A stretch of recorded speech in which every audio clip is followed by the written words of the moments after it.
Good morning. Is it still morning? It is still morning. Sunday morning here. We just got back from church. We've got to move the Traveler, and we've got a long walk down there because it's taking the last pole clear on the north end of the field here. And we're going to bring it back to the riser right there in front of the truck. Make this pole right down our center lane here to the north like I like to do. And keep watering corn. So yesterday I didn't film anything, but we watered corn all day. I put up some plot signs, worked on a few little things around the seed warehouse there, and things are going pretty well. Hopefully it's going to rain tomorrow, but we're going to keep the water moving here today and get this next run started. At least this one's a full pull, so it'll be a full 10-hour pull, and the last few that we've done have all been short ones. It's getting old being up here all the time.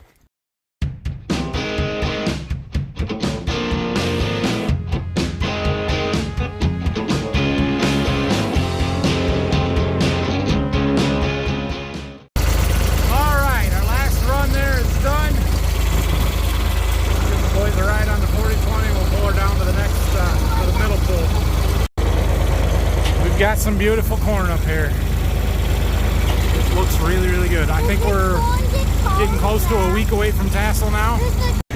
We got our gun pulled out. It doesn't quite reach all the way to the end of this center lane from where we're hooked up. We'd have to hook up back a riser in order to get it, but it should get most of this shooting out here. That's 120,809 million feet. Not quite. Anyway, now we have two choices to get out of here, both of which are our last two irrigated lanes, and they're going to be muddy. We've got the long one that was not the last one, and the short one that was the last one. We're going to take the short one, but it's going to be muddy. But it's sandier, so it soaks in a little better. It's the problem with this one is we always got to go out on a wet spot. Okay, we've got our gun ready to go. Oh, those boys are going to be soaked. Anyway, we're putting fuel in the generator, and while we're doing that, before we fire this up, the little adjustment screws bolts here that I had on the packing seal, going from the shaft from the motor into the pump, the packing is pretty well gone, and so I'm going to replace it. So I took this piece out. This is kind of what pushes it in there.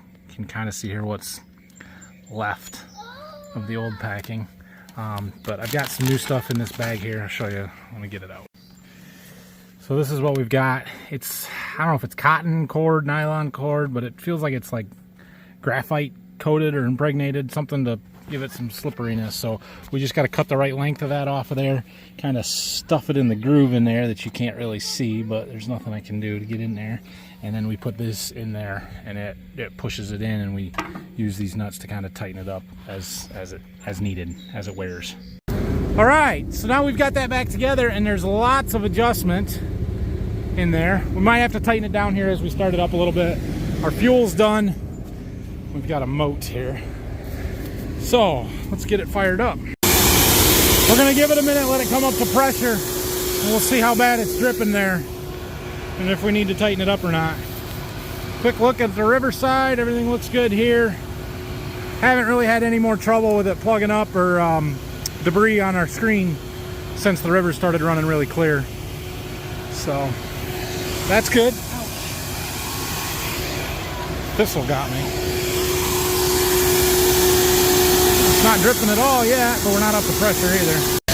Alright, we're up to pressure. We've got a leak, so we just tighten them down until we don't. Try and do them evenly. A little bit on each side.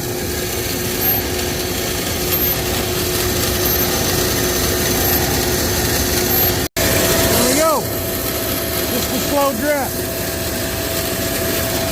All right, like I said, we do that every couple of days. Leave it alone, bud. Leave it there. It's my adjustment wrench. Time to get in the truck. All right, so this is good. So we got to go start the Traveler up, and then we're done up here for a while. Okay, that one will be done right about 11 o'clock tonight. Okay, so we are back to the farm. Seen over here by Brayson. Check out the boys' shirts. Not in front of Brayson, next to Brayson. Check out these cool Border View Farm shirts. I got mine on. One of them. Incidentally, none of these three are available for sale on farmfocus.com, but there are Border View Farm shirts for sale there. We don't have any kids stuff yet. We might get there in the future, but we don't right now. But what I wanted to tell you guys was Farm Focus, one of the things that I really liked about them and why I wanted to partner with them from the beginning was they do a lot of charitable stuff, fundraiser stuff, and so they have a 4th of July fundraiser every year. It is going on right now, so $5 from the sale of every item, site-wide, well, I shouldn't say site-wide, depending on brands that elected to participate or not, which I did, is going to a foundation called the I'm going to look this up, but I'm going to say it now and I might get it wrong. Corporal Dagan Page Foundation. He was in Afghanistan where the in the withdrawal of troops last year in August, when things went downhill quickly, was killed by a suicide bomber at one of the gates, and his family has set up a foundation. It's very young in its infancy. They're still setting it up, but if you go and buy something, $5 from that item will go to that foundation to help them get stuff started. I'll put a link to that down below so that you guys can check that out. I'm sure that they have other ways to donate to them as well, but it's a great opportunity to get yourself some Border View Farms merchandise, other brands merchandise, and support a great cause. All right, so now that we've got that out of the way, Dad's wearing his today too. I should have filmed him, but I was just seeing what he's doing, and I said, hey, what you doing? He said, combine and wheat. Oh, okay, so that's part of the reason we're making a video today. I had a feeling this was going to happen. We are going to harvest some wheat this afternoon. I'm pretty confident. So, however, first, the boys, my wife and I, Marie, we need a trip to Menards. We've got some stuff that we have to do today and have to get. So we're going to go do that. When we get back, we're going to get the combine out. We're going to get the green card out. We're going to go combine some wheat. So, 3 or 4 hour hiatus here. We'll be back. We'll see you in a few. In the combine. This is exciting. All right, we are back to the farm, and it is time to go combine wheat. So let's go. We got just a tiny little bit of setup stuff that we've got to do here real fast. Put a GPS receiver on the combine, that kind of stuff. Do some initial calibrations, but we should be good to go. Shouldn't take long. Grandpa's got it all running and ready for us. Got to remember how to run this combine. It has been a while, but we are importing a setup file right now. That was one of the things I needed to do. We put a GPS receiver up there. Dad's getting me some tools for the toolbox. He already had the head hooked up. We should probably run everything, but I think we are ready to go here in just a second. All right, well, Dad's gonna bring the grain cart back, which means the NRX. He has never driven that tractor alone. I asked him if he knew how, and he said the boys are gonna teach me, so foot race to the tractor. So we're gonna let the boys teach him. The radios work, he can call me. Let's head back. We're going straight back down the lane to field at the back end of the farm here. Let's do this. 40 foot doesn't look that big when it's a corn planter, but boy, when you put it on the front of a combine, this thing is massive. Just massive. Awesome. All right, we got to get our grain tank opened up. How do we do that? There's a button somewhere. There's a button. Right here. Unlock, open. That should do it. We'll watch it. Oh yeah, see it in our little mirror? There it is. Grain tank is open. Excellent. Now when we get back here, we can start up the thresher. Make sure all that's gonna work. Okay. This is where we open the door and we start everything on idle because it's the first startup of the year. After we had all that stuff apart last winter. You want to listen. Sounds smooth, feels smooth. Threshing speed 0. All right, so our rotor gearbox is in neutral. We got to engage it. High speed for wheat. That would be that handle there. I don't remember if in or out is high speed, but it said, I think 1 and 2, so I put it in 2. We'll try that. Take 2, door open, thresher on. Oh yeah, still sounds good. Close the door, give her a little throttle. Okay, we've got speed, fan speed, excellent. Let's engage the head. Excellent, it's nice and smooth. Excellent, all right, we're gonna turn this down, or off. We're gonna go high speed and we're gonna make sure we got all our speed settings right for wheat. All right. I want to stay I believe we are ready Yeah, I'm holding the back. to get started here. This is going to take me a minute. Oh, we got to get our head locked up rigid. Okay, checking in a minute. What is that? Okay, well, some minor mistakes to start with. Daddy? We didn't have the cutter bar locked up in rigid mode, which you got to have for wheat. So I got that. There's a corn leaf in there. Oh no. And then I forgot that we had disengaged the center feed drum. That's driven off of the PTO shaft in the gearbox, and there's a selector there for neutral, high, and low speed, and we had it in neutral when we were working on it the other day. So we got that engaged, and everything was good. We combined through some of the crappy wet spots on the ends, and I'm like, where's all the wheat? There wasn't anything in the grain tank, so I got out to look around, and we had failed to close the covers on the clean grain elevator, the tailings auger, or elevator in the tailings auger. So we dumped a little bit on the ground. Fortunately, it was the crappy end rows, so there wasn't anything anyway. But good news is it's much better now. We've got some wheat piling up.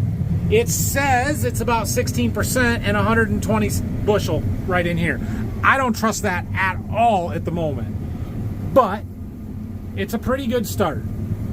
The light just turned on. Well, Wow.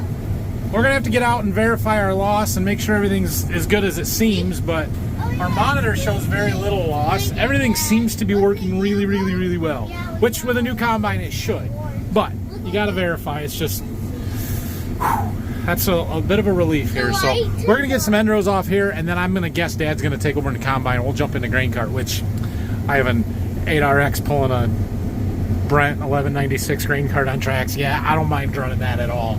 Holy crap, that thing is cool. What, the grain cart? Oh man, that looks awesome. So, all right, we are gonna go ahead and stop here. I'm probably gonna let Dad take over the combine and duty, and we're gonna go run carts. Can I? All right. Oh, we should close our gate.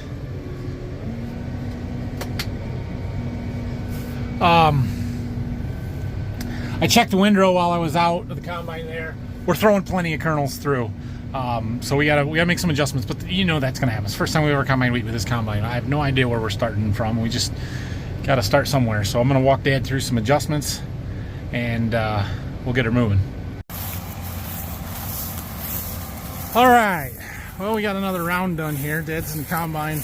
We adjusted some settings. I thought I'd walk out here and see what kind of a difference we made. So, checking settings, we're just kind of hitting the straw, any loose kernels we want to fall down to the ground, moving it out of the way. And then we're gonna come down here and we're gonna pull all this chaff out.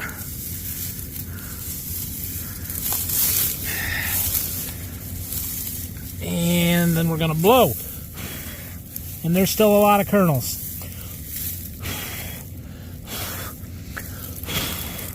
Some of them are light, shriveled up little ones, but there's still a lot. That's not acceptable. Now, it's not as bad as it looks, because with a 40-foot head in a windrow, 144 kernels per square foot equals 1 bushel loss. So we may be close to a bushel loss given what I saw there, but that's not horrible. But we're gonna keep working and cleaning that up. So I'll have to look at the grain sample and see what that looks like as well. And if that looks clean, then we can make some adjustments. If it's dirty and we're throwing kernels, then we got a bigger problem and trying to figure out exactly how to set it. Okay, we're getting settled in, slowly getting settled in here. So we made some more adjustments to the combine. We'll have to stop and check it when we get a chance. This is the first we've run grain cart with this tractor, so I'm trying to get the hang of how all of that works, getting everything set up. The U-Harvest system on this grain cart is absolute garbage. I hope everybody at Underfirth Manufacturing hears me say that. It's garbage.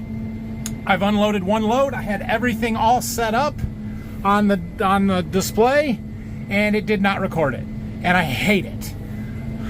Anyway, the combine's awesome. The tractor's awesome. The cart itself is pretty awesome. The scale system's not, but that's beside the point. So we've got the auto steer working. I think that we have all of the components necessary to run machine sync, where the combine will control the grain cart, the speed, the distance, and all that kind of stuff. I have not had a chance to mess with it and set it up. At some point here, we're going to do that, but for right now, we'll just do it like we've always done. This tractor sets super high in the cab, which is awesome when we're unloading into the trucks. I'll show you that later too. But so far, we're mostly happy. It says that we unloaded 47,945 pounds into that last truck, but it didn't record it. No loads. No weight on the truck. What the heck? What the heck? It unloaded. Clearly it unloaded. Why didn't it record it? I hate this system. Every time we have trouble with it. Every freaking year. And I always make sure that we get it set up just right so we're starting. So I don't lose data, because I cannot afford to lose data. And from word go, we lost data. Thanks, you Harvest. Absolute garbage. Every time that scale shuts off, it resets and it records how much it's putting out there. We unloaded 15,000 that time. Still have no loads. Garbage. So now I have to try and take a screenshot or a picture of that every time it happens and remember when we're trying to add up the totals at the end of the field that those loads came from here and they're not recorded. I hate this system. I hate it. You should be ashamed of yourselves, Unverfirth.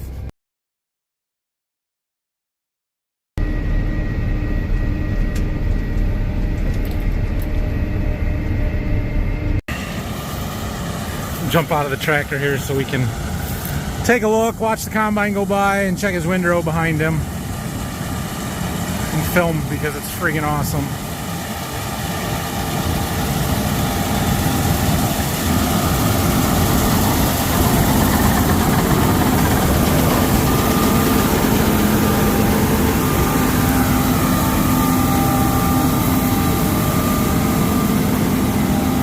Alright, let's see what we got here.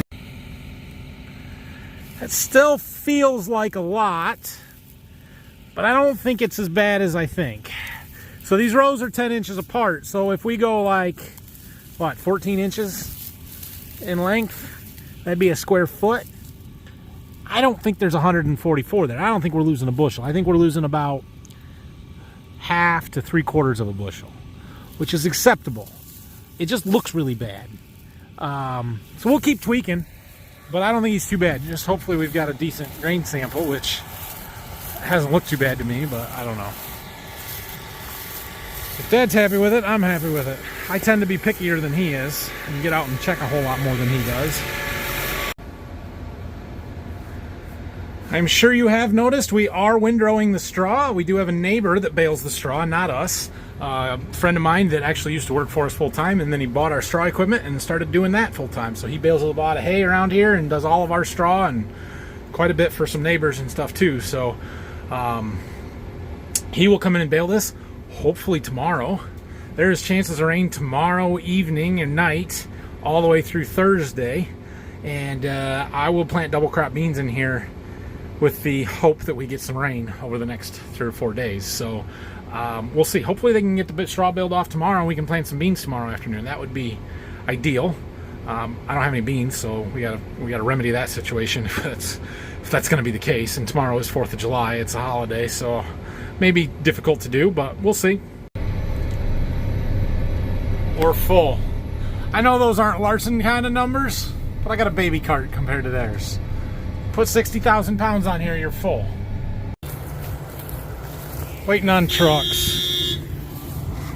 Dad forgot you can't get out of the seat with the machine running. Pain in the butt on this combine. Hate that alarm. Anyway, cart's full. Okay, status report updates. Phil got that first truckload unloaded, and it's a little wetter than the combine said. So the combine said anywhere from 14.5 to 16. Is it the same truck as all the others? Is all the other what? All the semi trucks, is it all the same? Well, we have 3 semi trucks. So is he using all of them? He only used one so far. He brought the same one back. Can I finish? Yeah, you can. Okay. So the combine said 14.5 to 16.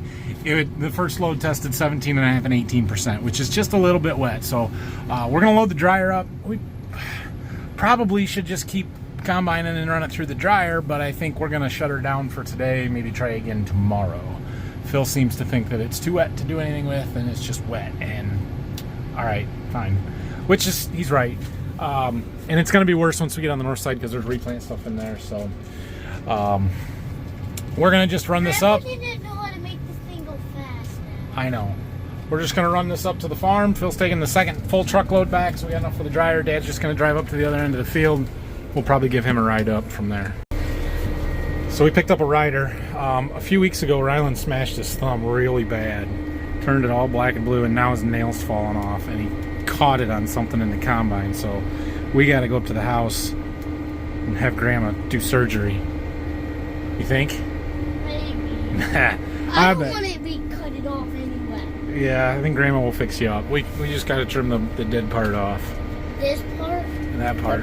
No, I don't want to trim off that. Not the pink part, the white part. The white part. Just don't hit it on anything on the way up. I just don't want to cut off that. No, we won't cut off that. Maybe we'll just take your thumb and we'll cut it off right here.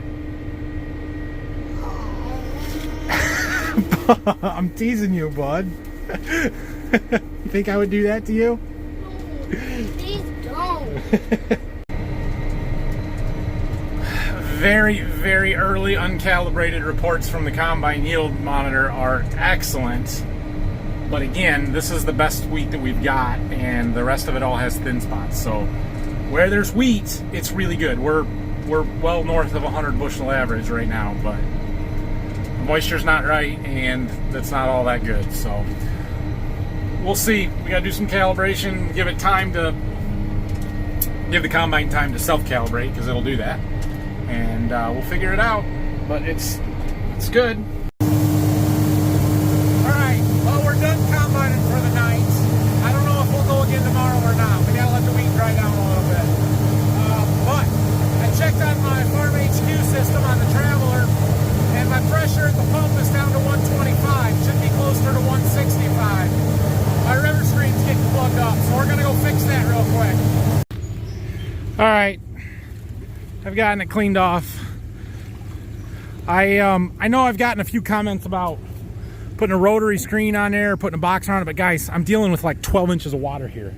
I don't know how those rotary screens work, and floating it and hanging it so it's not on the bottom. There's no way to do that because I have to keep it below the surface of the water enough that it doesn't create whirlpools and suck air in. So I don't know. Usually it's not too bad. Like, it's been a week since I've cleaned it. It's not a big deal. All is still good here. Poor cell signal. I need to get these boxes changed out. It's on the list as soon as I get a chance to do it. Meaning it rains or something. I don't know. Maybe we'll have time tomorrow. 458 feet. I'll have to do the math, but I think this is going to be done right around 11 o'clock tonight. So that's okay. That's actually a good time. 11 o'clock is a good time because it's not too late, and it's late enough that when I pull it out, if I have a relatively long pull, it'll last all night and I don't have to come back in the middle of the night. So, all right, back to the farm. All right, well, I am done for the night. It's dark outside. So, thanks for watching today. Wheat harvest has started. It's going to be a little bit of a slow start here, but we're getting something done, so that is good. If you have any questions, comments, leave them down below. Like and subscribe, all that stuff. I wanted to read you a little bit more about this fundraiser that Farm Focus is doing. So I have pulled up the email here. I'm going to read a little bit from it. It says, Corporal Dagan Page was assigned to the Abbey Gate of the Kabul airport when the unthinkable happened. Many of you will remember this event where an ISIS suicide bomber walked up to the gate and detonated his device. This attack left upwards of 170 civilians dead and took the lives of 13 U.S. service members. Corporal Dagan Page was one of those members. And so his family has started this foundation. Like I said, $5 from every item sold from now through the 15th of July. I didn't tell you that earlier, but you've got till the 15th of July. Anything that is bought from Farm Focused, at least from my page and several others, I'm sure, will go to this foundation. So thanks for that, and we'll see you again tomorrow probably.